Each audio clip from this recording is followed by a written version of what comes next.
বিলাসীপাৰাত আদানী গ্ৰুপে তাপবিদ্যুৎ প্ৰকল্পৰ বাবে ভূমি পৰ্যবেক্ষণ কৰাৰ পিছতে উচ্ছেদৰ জাননী জাৰি কৰিছে প্ৰশাসনে। উল্লেখ্য যে বিনিয়োগৰ বৃহৎ সম্ভাৱনা লৈ মঙলবাৰে বিলাসীপাৰাত উপস্থিত হৈছিল আদানী গ্ৰুপৰ পৰিচালক জিৎ আদানী সহ এটি বিশেষ দল। তাপবিদ্যুৎ প্ৰকল্পৰ বাবে বিলাসীপাৰা সমজিলাৰ চৰুৱা বাখৰা, সন্তোষপুৰ, চিৰাকুটা আদি অঞ্চলত কৰিছিল ভূমি পৰ্যবেক্ষণ। অঞ্চলকেইখনৰ ৩৫০০ বিঘা ভূমিত তাপবিদ্যুৎ প্ৰকল্প স্থাপনৰ দিশে আগবাঢ়িছে আদানী গ্ৰুপ।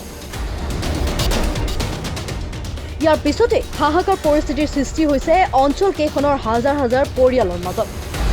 প্ৰশাসনে উচ্ছেদৰ জাননী জাৰি কৰাৰ পিছতে আতংক আৰু চিন্তাত দিশহাৰা হৈছে চৰুৱা বাখৰা, সন্তোষপুৰ, চিৰাকুটা আদি অঞ্চলৰ হাজাৰ হাজাৰ পৰিয়াল। উচ্ছেদৰ বাবে জাননী জাৰি কৰা অঞ্চল পৰিদৰ্শন কৰে গোলকগঞ্জৰ বিধায়ক আব্দুছ সুবাহান চৰকাৰ আৰু প্ৰদেশ কংগ্ৰেছৰ সম্পাদক অমিত বাটচাই। উক্ত অঞ্চল পৰিদৰ্শন কৰি কংগ্ৰেছী নেতা দুগৰাকীয়ে কয় যে প্ৰয়োজনত ঘটনাক লৈ আইনৰ কাষ চাপিব লাগিব। এই চিৰাকুটা, সন্তোষপুৰ, চৰুৱা বাখৰা অঞ্চলৰ প্ৰায় ৪০০০ বিঘা মাটি, য'ত 1967 পৰা ইয়াত মানুহে বসতি কৰি আছে। বহুতৰে জবৰদস্ত জমিৰ কাগজ আছে, অথবা কেতবোৰ খাছলেণ্ড আছে। আদানীৰ পুত্ৰ ইয়াত কিবা ইলেক্ট্ৰিক সোলাৰ পাম্পৰ প্ৰজেক্ট ল'ব বুলি অসম চৰকাৰে যি এই অঞ্চলৰ মানুহক এভিকশ্যনৰ কাৰণে এটা অন্যায়ভাৱে চিঠি ইস্যু কৰিছে আৰু এইখিনি ঠাই আদানীৰ পুত্ৰক দিব বিচাৰিছে।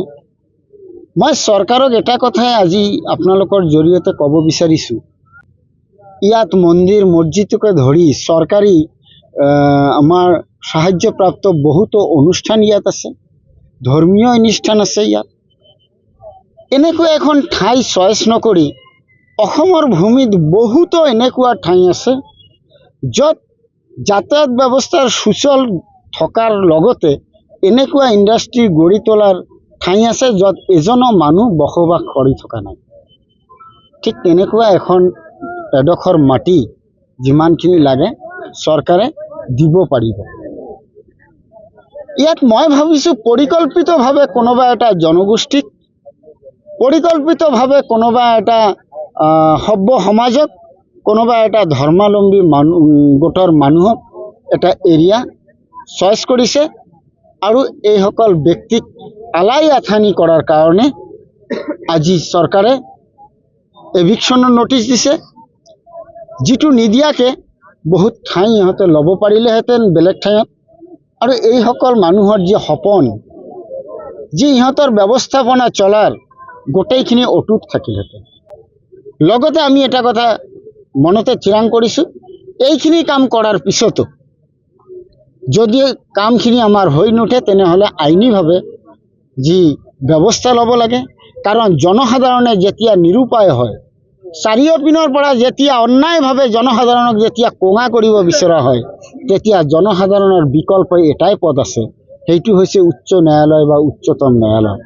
আমি উচ্চ ন্যায়ালয় আৰু উচ্চতম ন্যায়ালয়লৈ যোৱাৰ চিন্তা কৰিম আৰু নিশ্চিতভাৱে অহা দিনত ইয়াত আমি সফল হ'ম।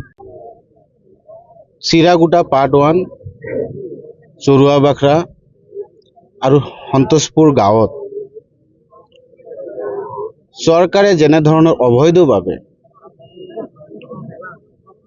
চৰকাৰৰ যি নীতি নিয়ম আছে সেইবিলাক উলংঘা কৰি এই অঞ্চলৰ বৃহত্তৰ অঞ্চল, বহুত পুৰণা এটা বসতি, আজি তেওঁলোকে গৌতম আদানী আৰু তেওঁৰ ল'ৰা জিৎ আদানীক তেওঁলোকে হস্তান্তৰ কৰিব বিচাৰিছে।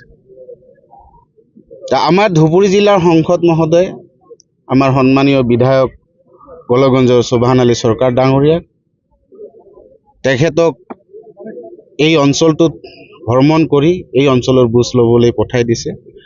আৰু আমাৰ সন্মানীয় বিধায়ক ডাঙৰীয়াৰ লগত মই আহিছোঁ, আহি পেলাই যিটো দেখিলোঁ যে এই চৰকাৰে সকলো সময়ত কৈ থাকে যে সবকা সাথ সবকা বিকাশ, আৰু এই মুখ্যমন্ত্ৰী ডাঙৰীয়া কেইদিনমান আগত আপোনালোকে দেখিছে, গোটেই অসমবাসীও দেখিছে, তেওঁ কি কৈছিলে যে যোৱা 8 বছৰ আমি নৃত্য নাটিকা কৰিছোঁ আৰু অহাবাৰ আমি ড্ৰামা কৰিম।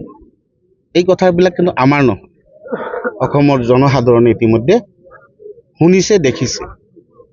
আৰু এই যে এডভান্টেজ এই অসমত তেওঁ যিটো মানে কৈ আছে দম্ভালি মাৰি, এডভান্টেজ অসম, মানুহক উচ্ছেদ কৰি মানুহৰ ফেমিলিত অন্ধকাৰ নমাই আনি দি তেওঁ এডভান্টেজ অসম কৰিব বিচাৰিছে নেকি?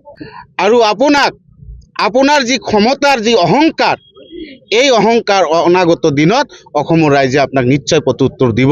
যে আজি 1967 চনত যেতিয়া গৰাখহনীয়া হৈছিলে, অবিভক্ত গোৱালপাৰা জিলাৰ মহকুমা অধিপতিয়ে এই মানুহসকলক ইয়াক হস্তান্তৰ কৰিছিলে। আপোনালোকে চাওক, এই মানুহসকলক কিন্তু হস্তান্তৰ কৰিছিলে। আজি বসুন্ধৰা 1ত কিন্তু আপোনালোকে চাওক, এই চহীটো